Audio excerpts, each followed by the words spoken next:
Good evening and welcome to Pain to Power Leading with Love. I am Maria, also known as Brown Girl Interrupting, and I'm really excited to have all of you here joining us tonight, or if you're watching the rebroadcast later this week or later.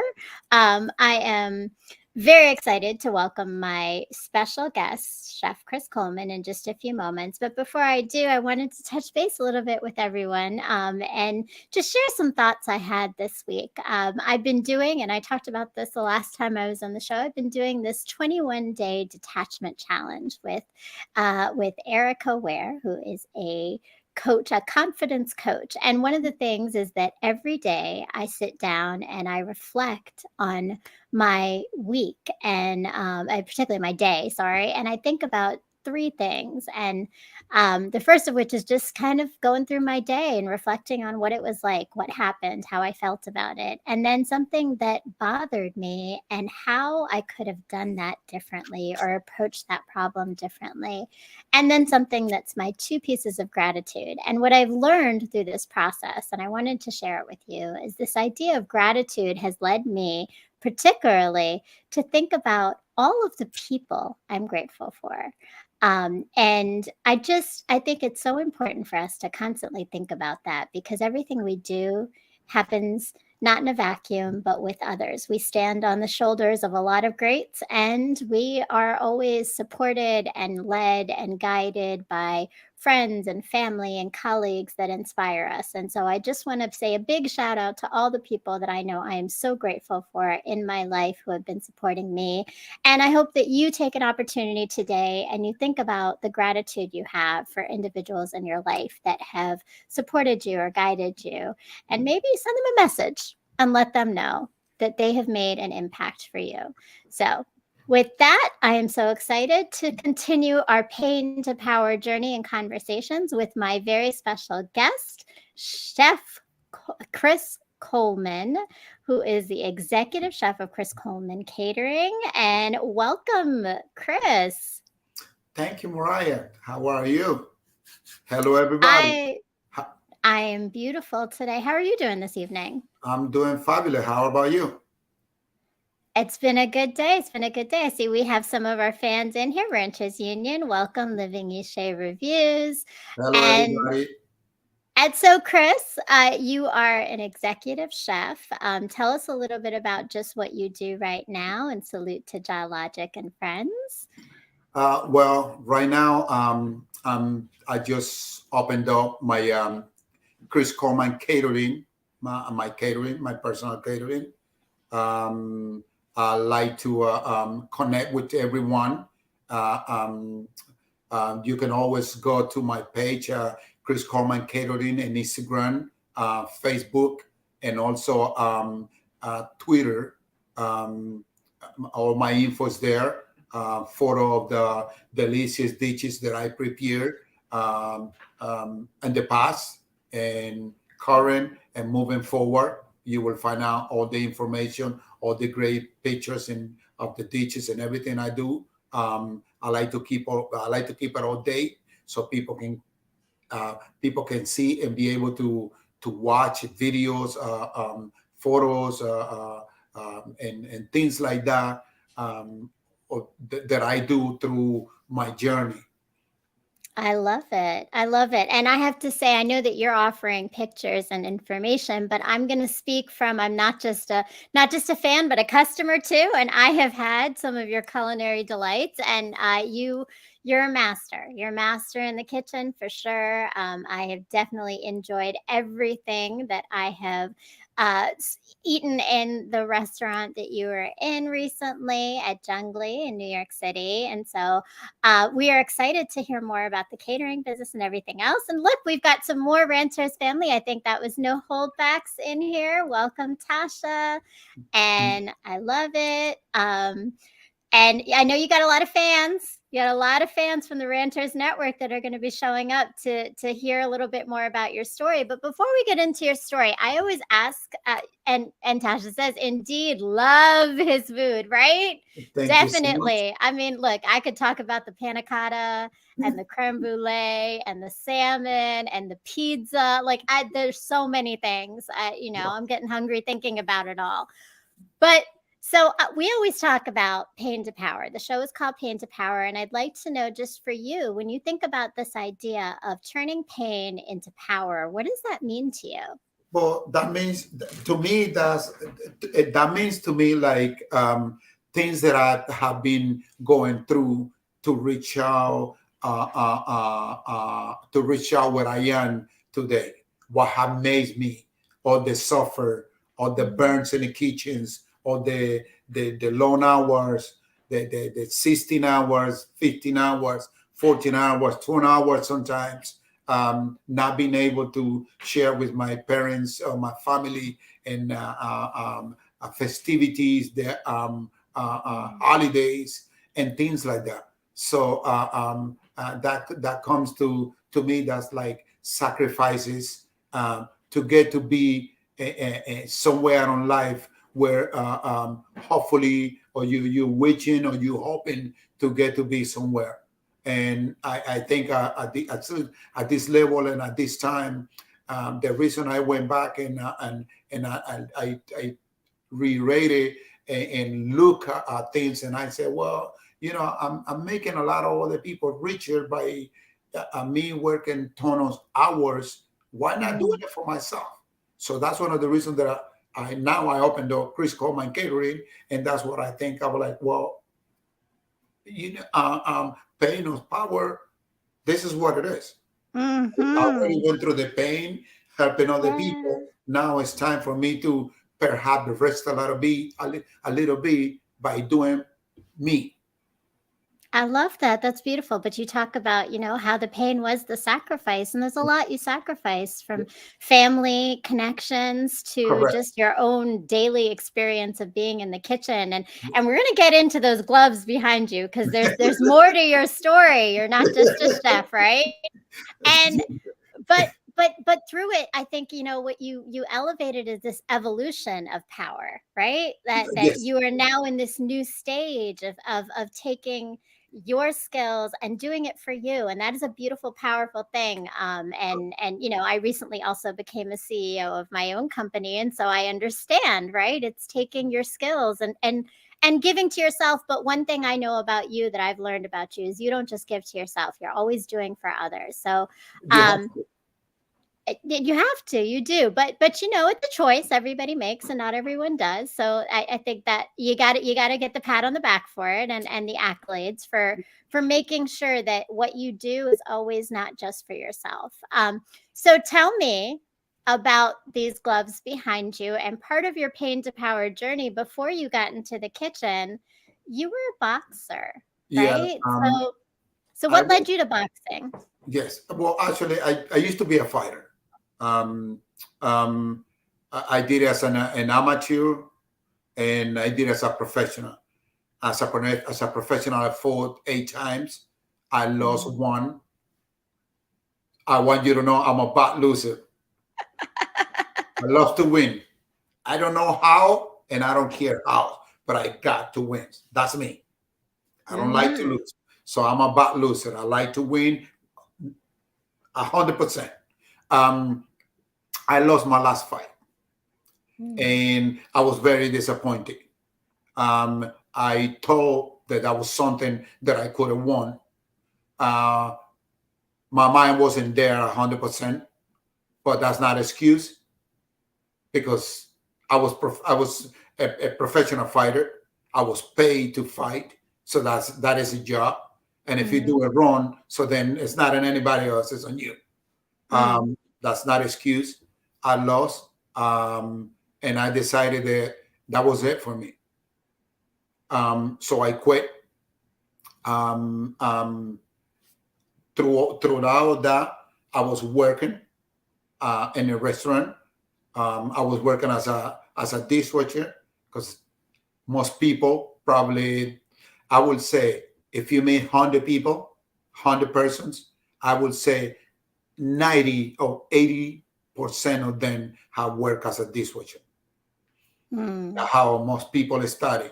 So I started in Mhm. a restaurant in Florida. I worked as a dishwasher for many, many years. Excuse me, for 3 months. I'm sorry, let me rephrase that. I did it for 3 months. Um, given the fact that the chef did like me because the way I work, very energetic, very fast. So he used to call me Spirit Gonzalez. Spirit Gonzalez. Um, he went to few of my fights, and then from there he started to train me along the cooking environment per se, or the cooking career, and that's how I develop my desires to become a professional competitor, chef, cook, whatever you name it. And here I am today. From that, I went to culinary school. I did many courses. I don't have it on my wall right now, but I have enough certificate to cover the whole my entire wall. My wife just don't want them on the wall. Well, you've got some nice stuff over there. I She see. doesn't want them. You're definitely, and I saw some comments in here about from No Holds Back. I know they'll come back up, and I obviously, so the competitive edge didn't leave the ring, right? But you know what? I think that's it, right? Oh, so no holdbacks. Tasha says, "LOL, I can understand loving to win." Look, I can understand that too. I'm a little bit tough with that, and it's funny because I think then you become you're competitive with yourself sometimes too, right? Well, yes, I am. And one thing I like about boxing, it taught me a lot of discipline, Mm. and I'm a nigga. Like I said, I hate to lose because I'm a nigomaniac.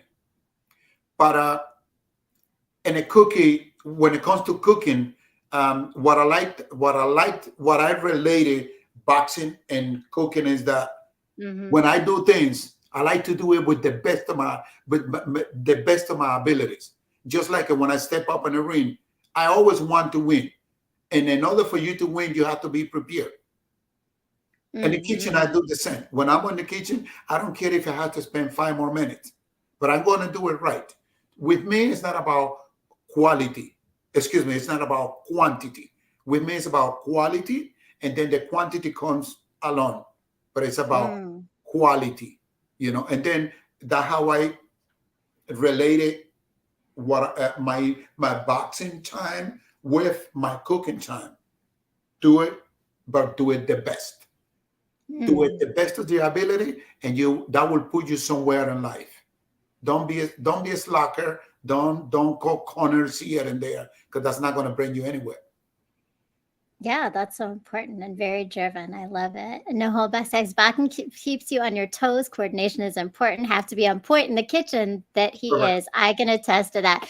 That's for sure, right? We can all attest to that who have eaten in your restaurant, and for sure, that yeah, like and I think so. That's interesting that you said that, right? Because I was thinking like what skills have transferred from boxing to the kitchen, but it sounds like a lot of pieces definitely connect with that and have helped you to become better as a chef.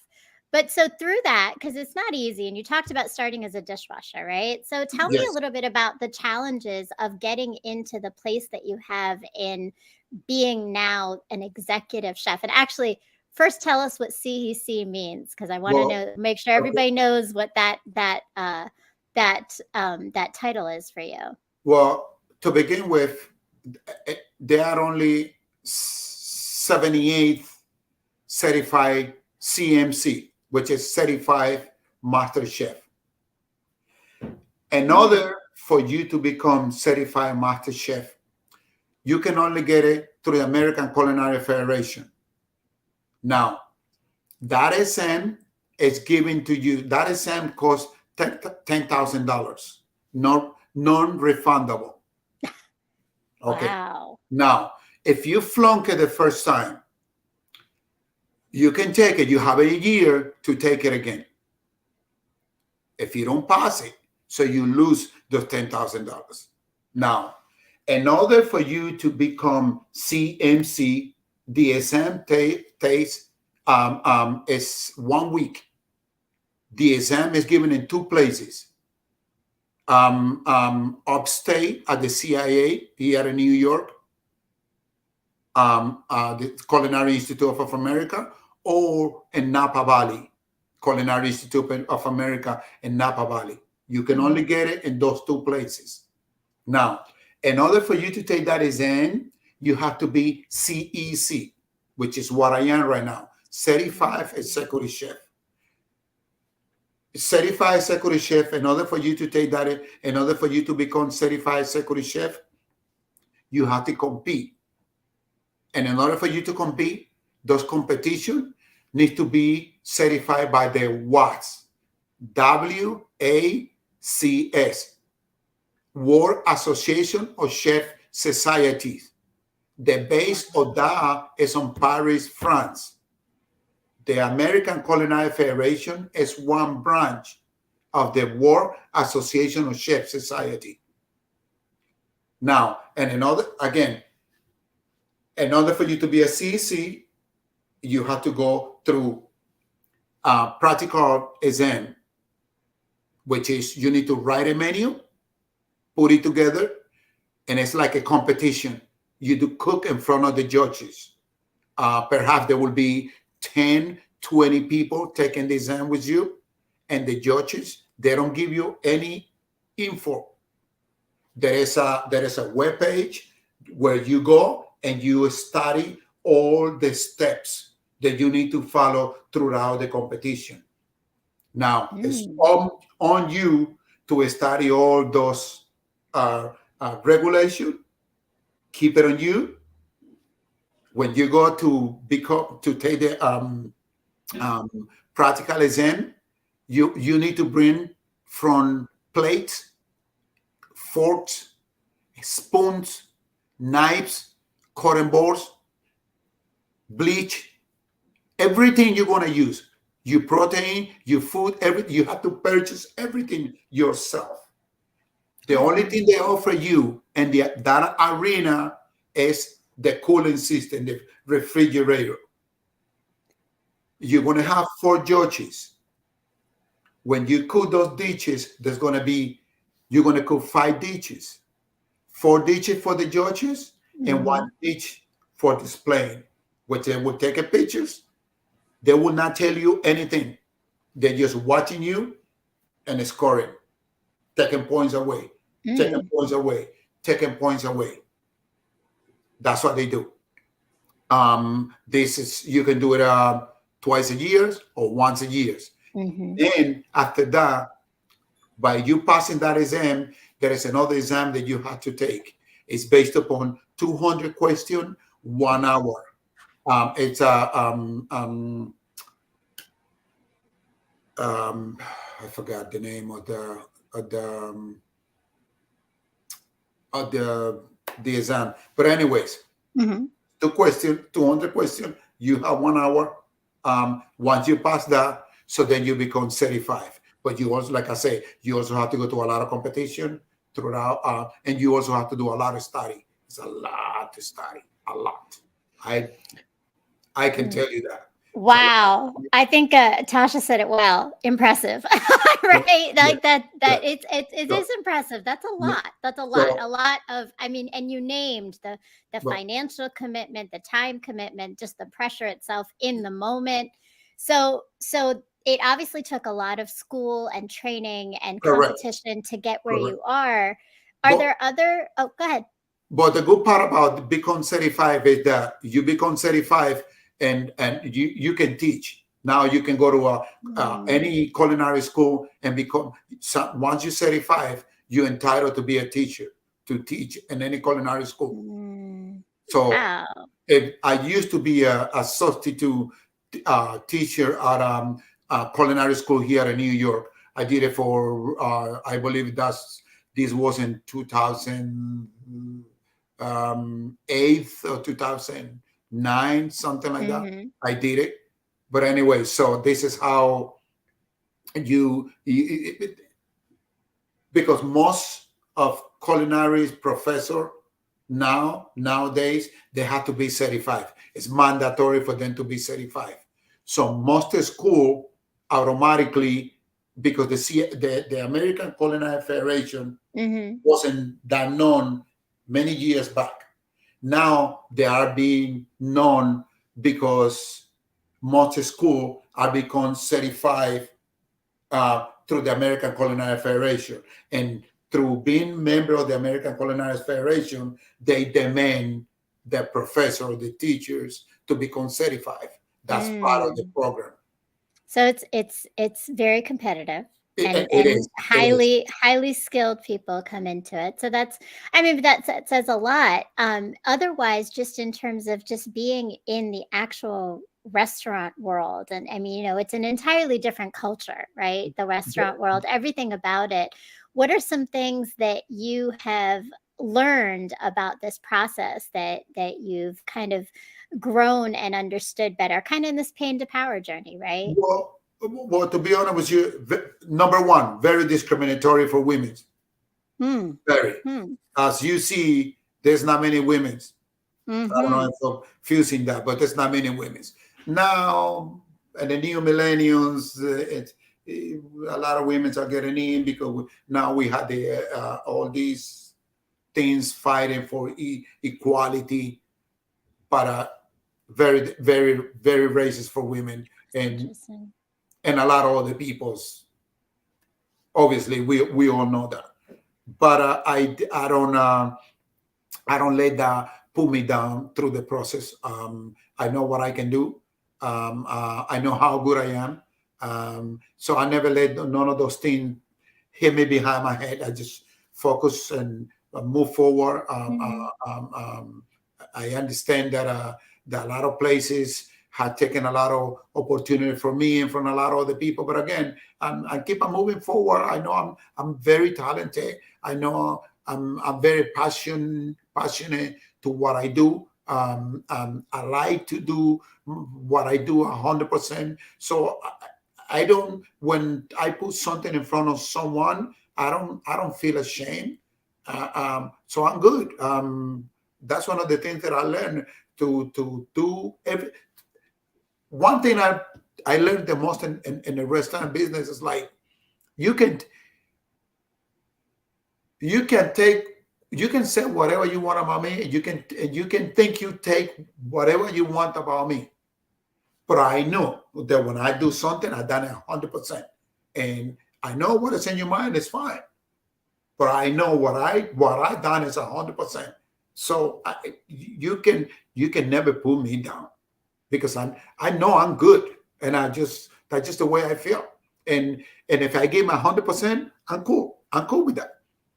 That's a great thing, though, and I I'm see we cool with have that. Redemption in here too. Yeah. Redemption Song 76, who I have to say is the reason I even met Chef Chris Coleman was because of Redemption Song 76. Welcome. And it's so nice to have you here. So, and I appreciate you saying that because it sounds like you don't allow anything to bring you down, Well, but you no. obviously still have had a lot of things that you've balanced. One of which is that in addition to all the things you've already listed that you do and your certifications and all the competitions, you're a dad, right? Yes, I am. Tell me a little bit about your children and what that's been like trying to balance this very demanding profession Well, and being a dad at the I'm, same time. I'm sorry. Well, it's difficult because as much as I want to spend time with the family, the best days that I need to spend time with them and I'm not around because of my conditions, my working conditions. But I don't regret anything about cooking because I think at the end of the day, I've been able to fulfill my dreams, number one, Mm. and number two, I'll be able to bring the bread home for my little ones. And one thing, my two little girls, they don't need to ask anybody for anything because I can always provide for them. And I'm blessed. I have a great family. I surrounded myself to great people that inspire me. You have to understand, you as good as the people that you hang out with, you Mm. know. So Mm-hmm. and so I'm focused. I'm a grown-up person, so I always think wisely before I make any decision. I always think about my little ones, my two little ones. Not much about me, but about them, because obviously, as a father, my responsibility is taking care of them. Uh, um, but yeah, that's that I love them. They always in my heart. And what else can I say? I mean, they are my everything. That's beautiful. And I mean, again, like, you've centered what's important, and you have a passion for all of it. So actually coming back to that, I want to know a little bit more, like, what brought you to this passion of food? When did you first realize that you loved food and that you Um, wanted to be making food? to be honest with you, there was, like sometimes you go, sometimes you walk on the street and you see a place and you're like, I want to eat something, but I don't know if I should go to this place, right? So you Mm-hmm. walk into the place and you order something, and when you eat it, you're like, oh wow, Mm. this is overwhelm you. You're like, wow. That's what happened to me by getting into the restaurant business. There was there was, when I was training boxing at the beginning. There was a man in Miami I met. His name was Cecilio Matos. He passed away. He was from Puerto Rico, Puerto Rican American. Mm-hmm. Very nice old man. He was working. He was working at the restaurant.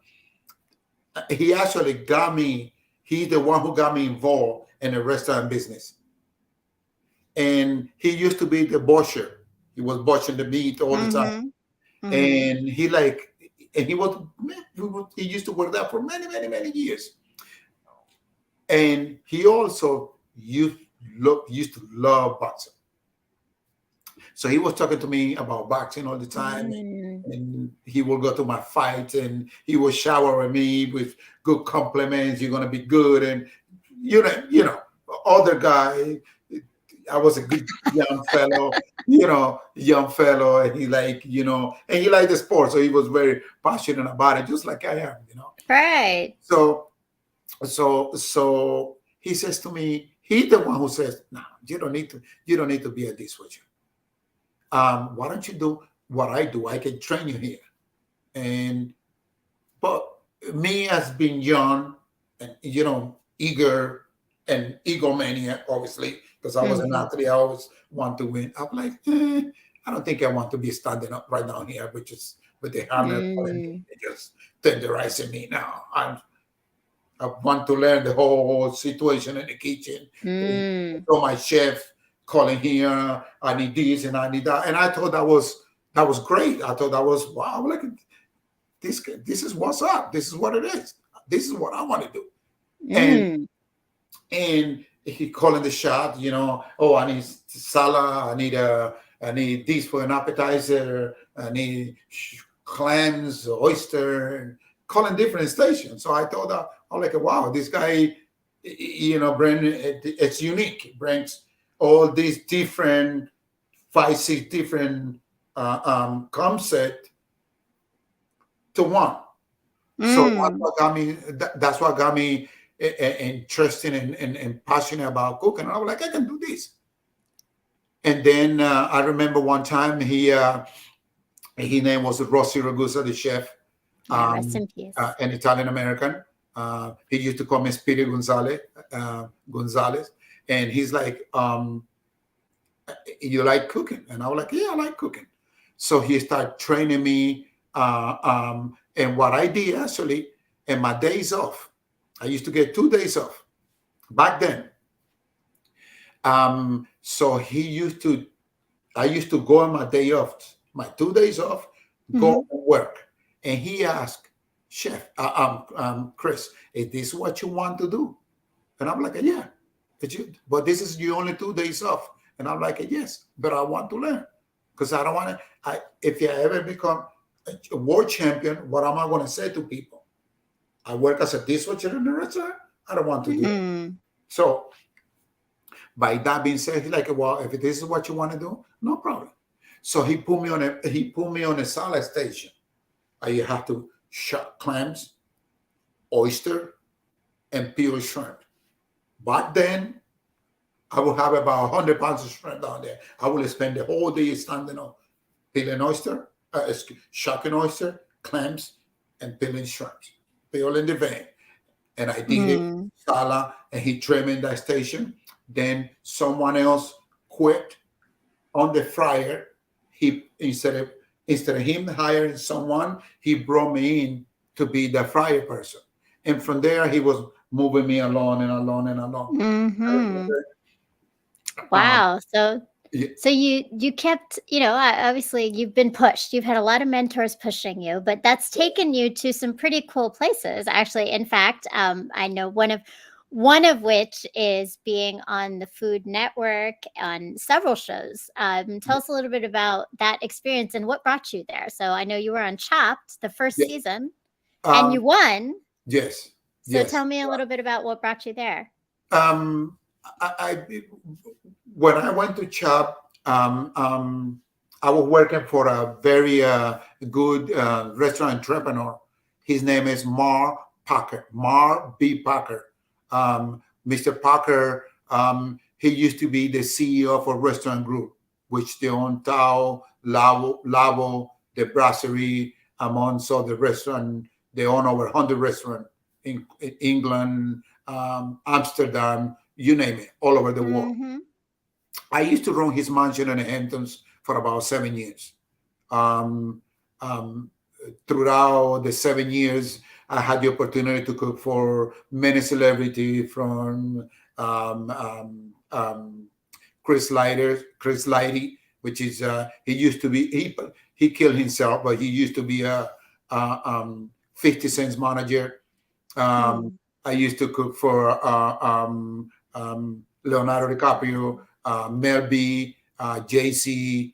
Uh, um, it's you name it. Al Harrington, Chris Duhan. Al Harrington used to be a center for the New York Knicks.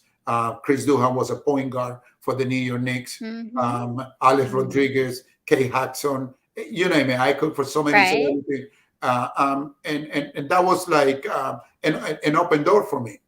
So when Chap called me for the interview, the Food Network called me for the interview, I went for the interview.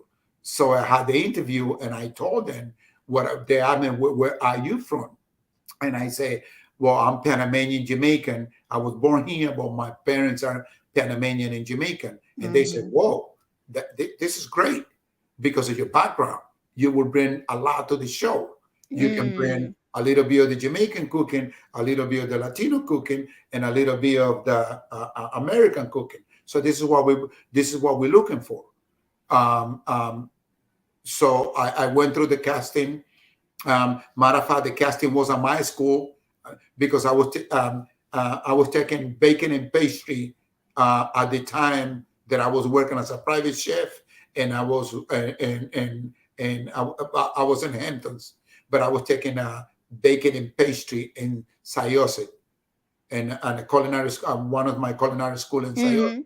This is something I wanted to do because I want to be well-grounded chef, Mm. not Mhm. only focus on cooking, because pastry and cooking they are two completely different areas. But I want to be well-rounded. Right. So So this prepared you to be able to be on the show then, I guess, right? So can you tell, because I don't know if everybody watches Chopped. I watch Chopped, and I have. So I was very excited. I was just say I was a little fangirl because I was like, okay, he's the chef from Chopped. Like that's pretty cool. I was very impressed. And then of course I heard so much more about everything that you've accomplished, and I'm beyond a little bit impressed now. But tell the just kind of the premise of what happens on Chopped and why it's such a big deal to have won it, because that's not an easy show. no, it's not an easy show, and I'll tell you why it's not an easy show. It's not an easy show because they don't give you a heads up. Mm. It's like I give you this bottle of water. You don't know what kind of water is inside. Could be salted water. And I'm going to say, make me a dessert from that water. Mm. So in a competition world, we call this mystery basket. Mm. The basket is covered. I don't know if you have seen the show. The basket is covered. You don't know what's in it. They'll tell you 20 minutes, open the basket. Once you open the basket, you see what's in the basket. You pull out what's in the basket, and that's when you start thinking. Just when you start mentally creating, what would I do with what I got? Bottle of water, a telephone, and a computer. What can I cook And with that? make a meal, right? Like that's Exactly. wow. Yeah. And there's 3 different rounds, right? Because you have 3 different That baskets, but you won all of them. yes, there is 3 rounds, 3 tiers, correct. I love And it. yes, and it's very challenging. Why? Because a lot of people, they are good in the kitchen. Yeah, they are good in the kitchen, but not good to flex On thinking. You that's have, you have, that's on the spot, yeah, right? they take you right at the spot. And then to me, because I have been through a lot of competition in the past, for me, it was easy. I was never under Mm. pressure. Never. That's great. Have you so in your other competitions, did you ever have to do a mystery basket before? Yes. Yes. Okay. So that's a common thing. Okay. Yes. And Yeah. actually, I'm glad you said that because I had no idea that was a common thing in the food world at all. So Yes. that's an interesting thing. But you must have made quite an impression because you didn't just stop there as a contestant. I see that we've pulled up a clip and you were actually a judge too. So how did that Yes. transition happen? Yes. And you know what's funny? What is funny is that one of the contestants in that show that I judged, Hmm. one of the contestants is a 2 Michelin star chef, Oh, wow. and his name is Alan Vargas. He's the only Dominican non sushi chef and non Hmm. Chinese chef who have gotten and the opportunity to run a Japanese restaurant that earns 2 Michelin star. The restaurant is Amasa. It's Mm. on a time on Ti- Time Warner Time Warner building in Oh, Manhattan. okay. All right. In New York City. Amasa, correct. Yeah, okay, very nice. We'll make sure And everybody goes and checks that out. And I see we have some comments here. I want to make sure we get some of our friends' voices in here. Redemption song. Nisi says, "Proud of you." Yes, we are. That's awesome. An old friend. thank And you. Ishay from Living Ishay Reviews. This is wow. Yes, for sure. Because they know his food is on point. So of course he won. Yes, you did, Tasha, right? And under pressure is a lot. Boxing helps under pressure. He was way prepared. I was thinking that too, right? The under pressure and like right in the moment is all about boxing, right? So it's Correct. such a great connection. It's seconds of thinking. How to Yeah. avoid the punch. I love it. I love You it. know. I love it. Yeah, yeah. So we're going to take a quick break with a commercial because well, I'm not a boxer and I'm not a chef. I mean, I can cook, but it's not, I don't make homemade panna cotta or creme brulee for sure, right? So like Yeah, I can't cook like you yeah, at all. but that's what you have me as a friend, isn't it? That is very much why I have you as a friend to come in and visit your restaurants and eat some delicious food. And I am okay with that. But I am a writer. I don't know if you've had an opportunity. I think you've subscribed to some of my stuff. And so I have a little bit about my writing, where it came from, and you're going to see a little bit more. Thank you. Hi, my name is Maria, but you are soon going to know me as Brown Girl Interrupting. And what I mean by that is that very soon, hopefully, you're going to be following my blog. I am a writer, and I started writing because I was married, I had children, and then my life changed when I separated, and I did a lot of learning and reflecting and growing in that process of change because change always leads us to that. And I've decided to share that with the rest of the world because sometimes hearing that someone else is going through the same thing as you, or understanding and putting words to the feelings and experiences we're having, helps us to heal from them, or grow from them, or learn from them. And so that's what my blog is. It's writing about life, healing, relationships, parenting, dating, marriage, pain, love, mistakes, growth, and coming out whole still in all of it as a human, flawed, but always open to new things. So that's my life, that's my journey, and it's written in this blog. But my hope is that you are going to go to www.browngirlinterrupting.com and join and subscribe to the blog and read all about my story to help you maybe gain some perspective on yours. So yes, please. It's been a journey and I'm learning all the time. And I actually recently just wrote 2 posts, one both about love on the heels of the Valentine's Day. One is called The Shit Side of Love and the other one is called Discovering Love. But please go make sure you subscribe, go to my website. All the links and the information are below. And I recently started a newsletter. So I am communicating with everybody who subscribes and follows to send out some information about my shows, my writing, other things and thoughts that I have. So make sure that you put your email in and you subscribe so you can get the updated newsletter coming out once a month and called Forwards Ever, Backwards Never. And definitely go check out my blog pieces. So we are back, and hopefully, Chris, you'll be able to check out my blog and let me know your thoughts, comment, share, like, all of the good things. Yeah, thank you, and I appreciate it. I appreciate the support. And No, thank you. Tasha says, what we can't do, we buy, like going to support his restaurant. That's for sure, right? Outsource the process and go to the experts. Go to the experts.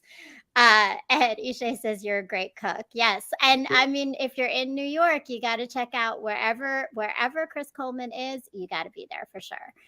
So we'll be following you. We'll be following you and we'll be looking forward to some of that catering experiences as well.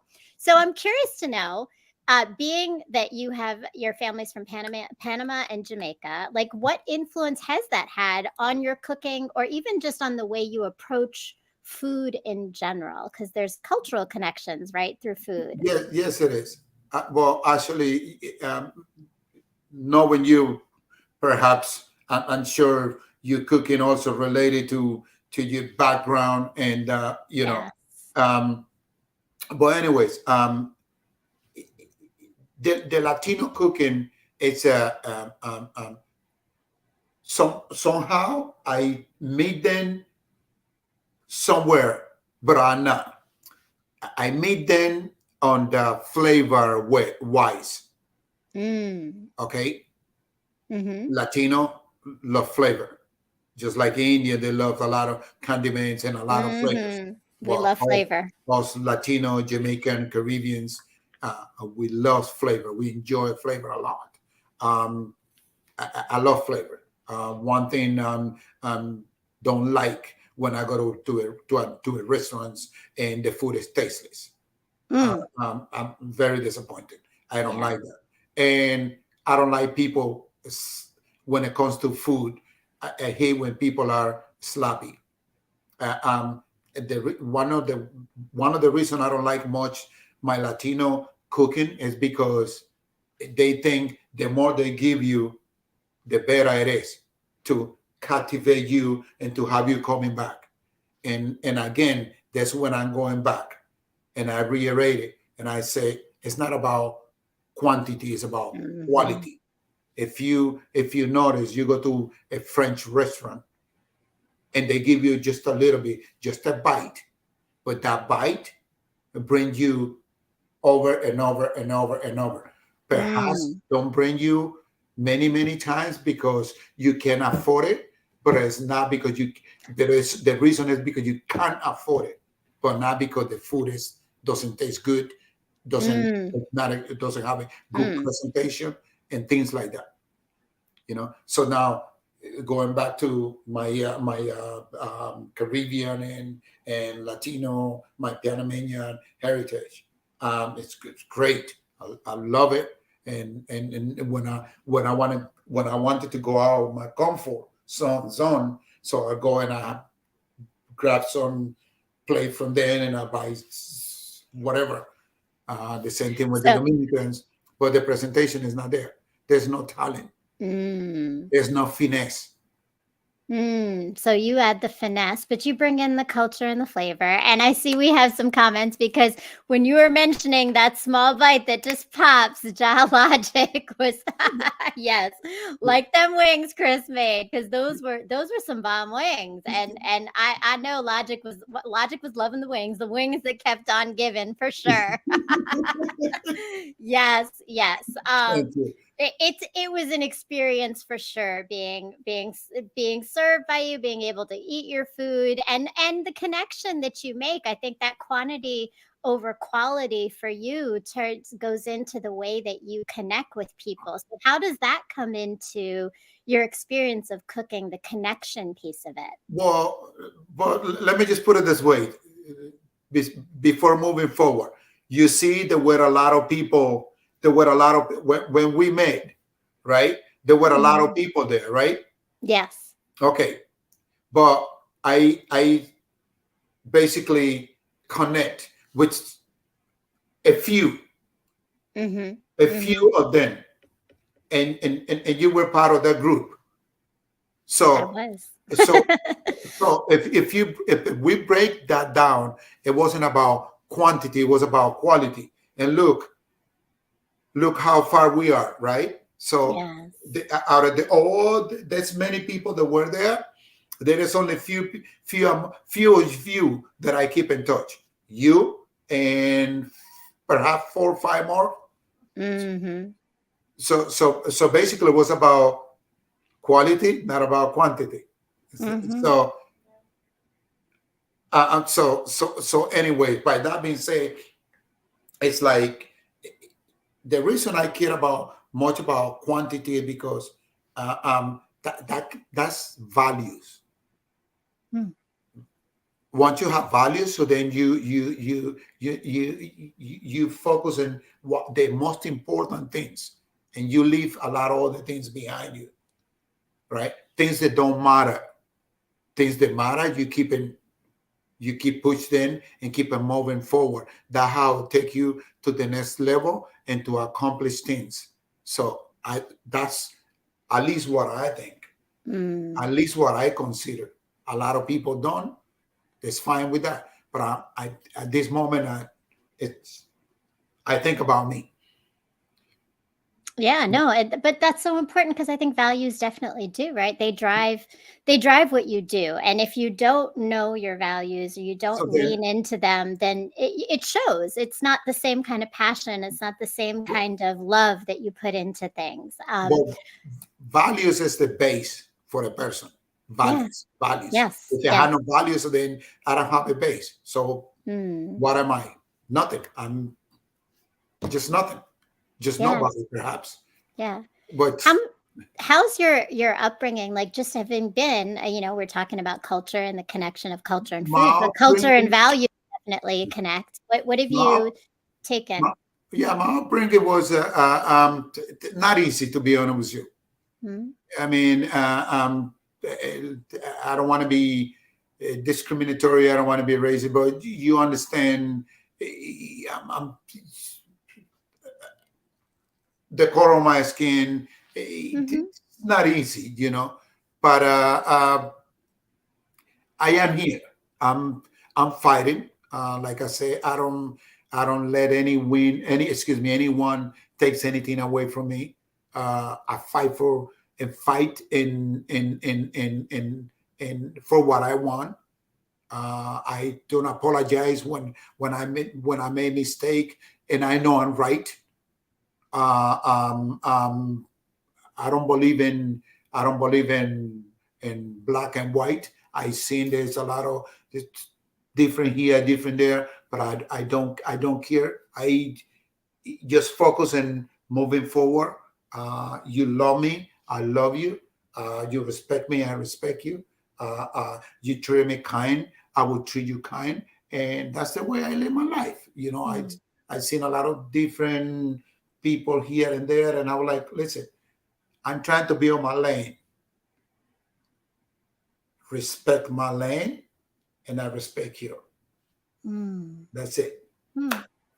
No, and I appreciate that. And this is an honest space, not that, I think that my goal is for the guests to come on and really share their true stories as much as you want to, right? So, but it sounds like you've been through some things, and you mentioned the discrimination for women, but I imagine there's also discrimination as being Every day. a Panamanian and Jamaican man, and what that is in your skin, and in presenting and what that looks like. I mean, I'd love for you to tell me a little bit more if you wanted to, or Sure. just and or even what what's helped you to stay grounded and center and stay.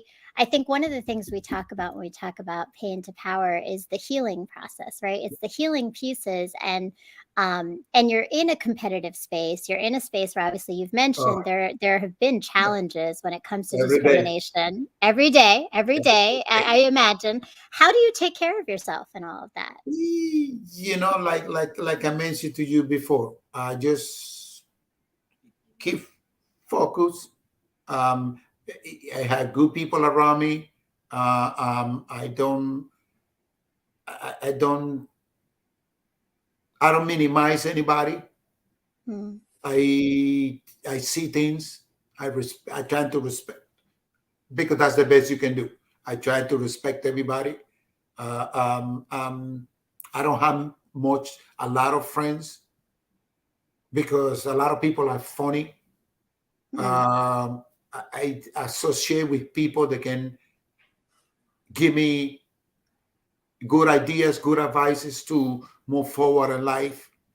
Um, I listen to my partner a lot because she's very very smart. She's very supportive. She support me and everything. mm, She gives me a lot of good feedbacks. Uh, um, and and many times I come home and I'm frustrated. She's like, "Oh, don't worry about it. mm, You can work that out. Don't let that. Don't lose sleep on that." I have and honestly, I've been in a lot of places where a lot of opportunity have been taken away from me because mhm, again, I don't have the color. Okay, I am what I am, and it had taken away from me. But one thing I said, you know what? That's fine. You took the opportunity away from me. That's fine. I don't have a problem with that. It's fine. But guess what? I know I'm good. mm, You just took it from me because maybe I'm not this person or that person, but it's okay because I had the education, I had the experience, I had the knowledge, I've done it many, many times. I've been there. So that's okay. That's okay. You're not taking anything away from me. You mm, think you've been punishing me for that, but that's fine. You are not. I'm not taking it mm. personal. I just move forward. Next. Right. And Josh says their loss. Yeah, their loss for sure, right? It is Because exactly. I'm like, that's fine. but that power of knowing yourself and having faith in yourself is so important in getting through anything that's a challenge, and that's definitely a pain to power journey, right? And leading with love still through that, because even though I know, and you mentioned you have an ego, there's love coming out. There's definitely connection to others. There's so much that you shared You know, about what you give. Santa Maria, I work, and you can ask anyone that works with me. I remember working in Aspen, Colorado. I met this Mm, guy in 2005. 2005. No, 2005. Yeah, I think it was 2005. I was running a hotel in Aspen, Colorado, and I met this guy from El Salvador, and that's when I noticed that I was good. Hmm. to have people around me and people working for me. This kid, until today, this kid, his wife, this kid still texts me. This kid still calls me. This kid still talk to me. And this kid tells me every time he says he want to come to New York, he says, Chef, I want to come and see you. And Mm. this was in 2005. We're talking about 18 years ago. He still calls me, he still talks to me, and he still says me every time. And he's like, if I ever want to relocate and come to New York, I want to work for you. I said, Mm. no, no, no. You don't want to work for me. You want to work with me. No, Work not with for me. me. With me. Right. Right. Okay. And people right now, I left Jungley. The whole entire people left. The whole kitchen left. And they all are calling me, oh, chef, I want to come and work for you anywhere you go. Even today, one of my cooks texts me, chef, when can I come to see the restaurant where you're going to be? Mm. Now, by that being said, because I always say thank you and please. I don't give them money because I don't own the company and I'm not a millionaire. I don't have money. I hustle just like them. Mm. But when I'm working in the kitchen, I put myself in the same situation and level that they are because that's what leaders do. Leaders lead by example. Mm-hmm. You don't tell people what to do. Anybody can do that. Not everybody can do things and go down to your level to teach you patiently how to do things. And that's what happened now. We spend too much time on the phone and we forgot about everybody else and we think we Mm. know everything and I only care about me, and the hell with everybody else. No, you have to come down to sense, make sense, respect people, be caring, be loving. And if you want to be a leader, that's the best way to be a leader. Mm. Come down to people. I need to go down to your shoes, feel how your shoe hurt you. Once I do that, you will create and you will develop great respect for me. I And love believe me, it. and if I see, and if you teaching me and I see you busting your ass just like I do, Mm-hmm. so who am I to say no? I'm not doing that when you told me to do this and do that. I had no right because Mm-hmm. I'll see you doing it, and But that's what I put myself when I work with people. I was like, no, and and you're definitely talking about it, right? Leading with love is just that. It is respect, it's the respect, right? It's the respect, respect exactly, of every respect. level, in every level, with everyone. And Joss says, would you ever open a ghost kitchen? Well, it's like when the same thing I tell my guys: if you don't eat it, don't give it to the customer. Simple as that. If Mm-hmm. you can't eat it, don't give it to the customer because I wouldn't give it to my dog. If I won't give it to my dog, why would I give it to my customer? No, don't give it. Mm-hmm. If you don't eat it, don't give it to the customer. Have those principle, have those moral with you, and that will take you along the way, anywhere you want to go. Yes, it will. Yes, it will. So, Ja has a question for you. Would you ever open a ghost kitchen? Why not? Why not? Why not? Okay. Why Why not? not? Right? Why not? Okay. Okay. Uh, I don't know what a ghost kitchen is. Maybe you can tell me and then the viewers. Ghost, you know, a ghost kitchen is a kitchen where basically that's a ghost kitchen, so like right. And I do back to the subject. I was hired once to run a restaurant, a vegan restaurant, 100% Mm, vegan. okay. This that was last year at and the name of the restaurant is Bells. They just closed about Mhm. a couple of months ago. I didn't last in that restaurant down there for too long. It's a corporate. The name of the company, Boxer Corporate. Mhm. They run out of Boston. Sorry, out of Houston, Texas. Okay. They flew me to Dallas. I trained there for about a week and all this bunch of stuff. Blah blah blah blah. I came to New York because the base is in Lower East Side in Manhattan here. So I went. I stayed there for a few months, trained there, but I felt that I had no passion for the vegan cooking. Why? Because there's not much opportunity for you to create.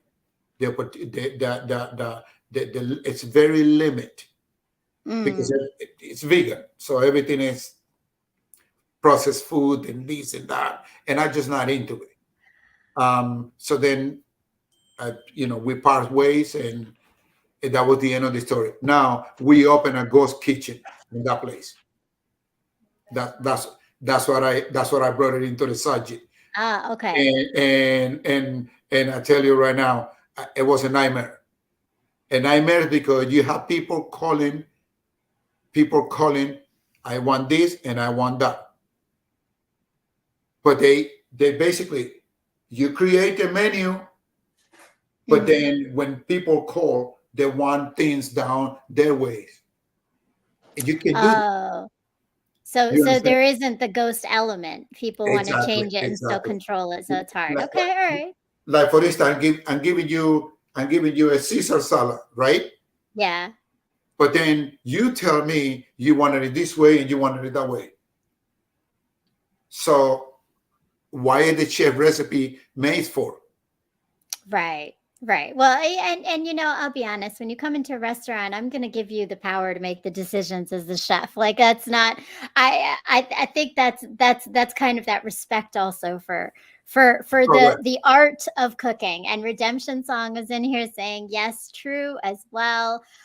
So thank you so much, Chris, for being with us today. Before we leave, tell us a little bit more how people can get in touch with you and what they need to know about Chris Coleman Catering so that they can, if they're in New York or maybe even not in New York, it sounds like you travel, Correct. Correct.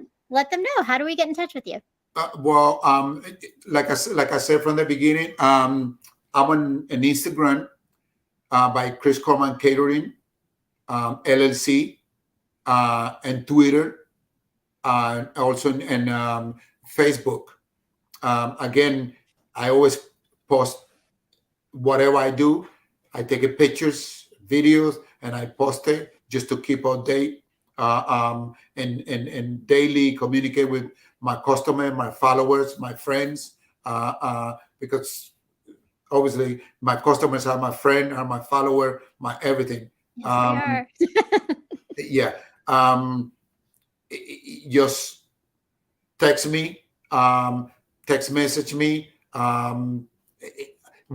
I travel. If you're in DC, I don't love don't be it. don't be afraid.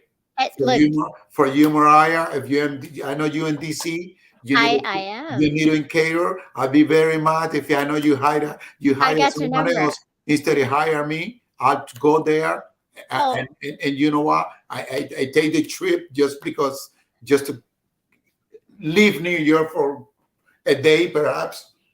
and Okay. come and grace Ground Girl Interrupting with some of your delicious food. I have your name and number, and I know where I'm getting my food when I cater in my next event. And I'm glad to Redemption hear Song it. says food porn, and I think Josh showed some Josh ready for those wings again for sure. Chris, I'm gonna need an order of those wings ASAP. And Yes. for him, anytime I would drive down to bring it over Look, for he's him. New York, so you got that right. And Okay. yes, please go visit Chris Coleman at Chris Coleman Catering. Make sure that you are checking him out. Go follow Chris everywhere and definitely get some of that catering in your next party, your next event. And make sure that you're following me as well, Brown Girl Interrupting. Go to my website and my blog, sign up. Make sure you put your email in. You'll get the newsletter. You'll get all the updates, as well as subscribe to this channel below. Make sure you hit the bell. This is Brown Girl Interrupting, but every Sunday at 9 o'clock, I am here with Pain to Power Leading with Love with some amazing guests. Today it was the wonderful Chef Chris Coleman. Thank you for joining us. It was a great For having me. opportunity. And Redemption Song says, excellent discussion, BGI. Thank you, Redemption, and thank you for being in here. And please stay tuned because the next episode is March 5th, I won't be here next week, but March 5th, I will be back with a dope MC, artist, educator, author, and entrepreneur, and all of the above. Substantial. You are not going to want to miss that show. So make sure, Chris, you turn in as well. And I still thank do. you. Thank you again. It Yeah. was a pleasure to learn and talk to you, and have a beautiful evening and great evening to all of you. Thank you for joining us. Please make sure to take that moment of gratitude, whether it's for your customers or your clients or for your friends and your family. Take a moment and just sit in that gratitude, because this journey of pain to power requires community and collective effort to grow, to learn, and to heal. So thank you again, and I will see you on March 5th for another episode of Pain to Power with Brown Girl Interrupting. Thank you Good so much, night. Mariah. Stay well. I Thank appreciate you. you. I wish you all the best. Thank you. Looking forward to connect you soon with you soon. Very soon. Very Thank you. soon. I'm looking forward to all the delicious food I'm about to have. I, I, That panna cotta, I'm yeah. about to have. I'm craving that, and creme brulee was my favorite. So Anytime, anytime. Remember I that. Anytime. thank you. Have a Take care. beautiful So evening, and long. thanks again. And thank Thank you. you to all our audience members for coming in, for supporting to the Ranters Network. Please make sure that you continue to follow, like, subscribe, and share your comments and your thoughts.